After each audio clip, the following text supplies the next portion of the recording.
In life, we need a lot of things to aim towards and to look forward to and to build on.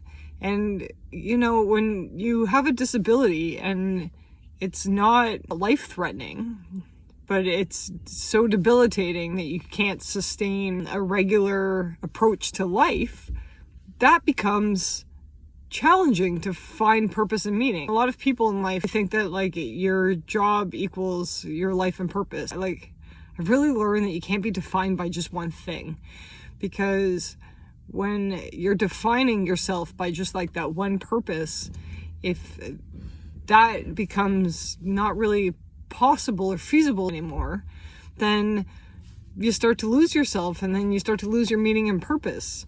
I've worked a lot of different jobs in my life, but my most consistent and the one that I think I excelled at the most was being a ski instructor.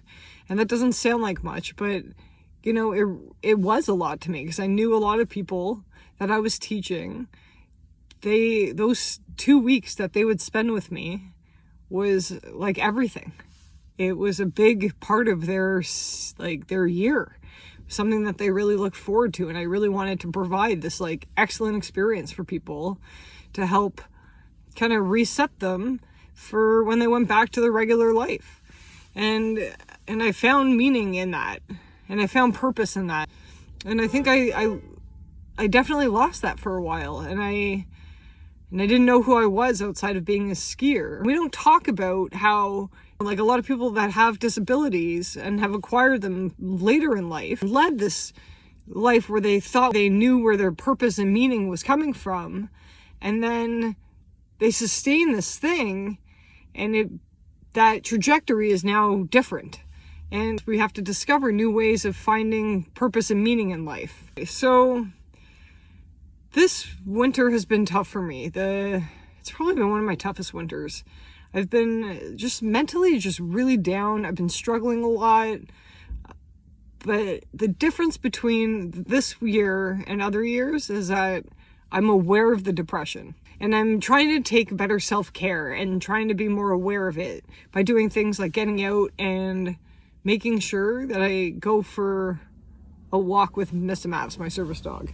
And make sure that if I don't do anything in the day, at least I have that. I'm hoping to gain more things in life that bring me more meaning and purpose. And I think, we were building towards that trip for so long. And then now that that's done, it's what's next? But I would love to be able to speak more or go and present my art in different places. I think that there's so much more to me than just being head injured and not being able to sustain work. And I think it's important for, if you can't sustain employment, for you to find other things in life that you find meaning and purpose in. So no matter where you are and what you're doing in your life, we need multiple things to work on and work towards and have reasons to get up in the morning. And being disabled doesn't take away from that. If anything, we need it more. So, everyone in all these walks of life, we're all just trying to figure out what our purpose is and our meaning is. And we need reasons to wake up and to fight the day and take on the day. So I guess that's a really long rant, but I hope that helped. And, get outside, chase life, and make it the best day ever.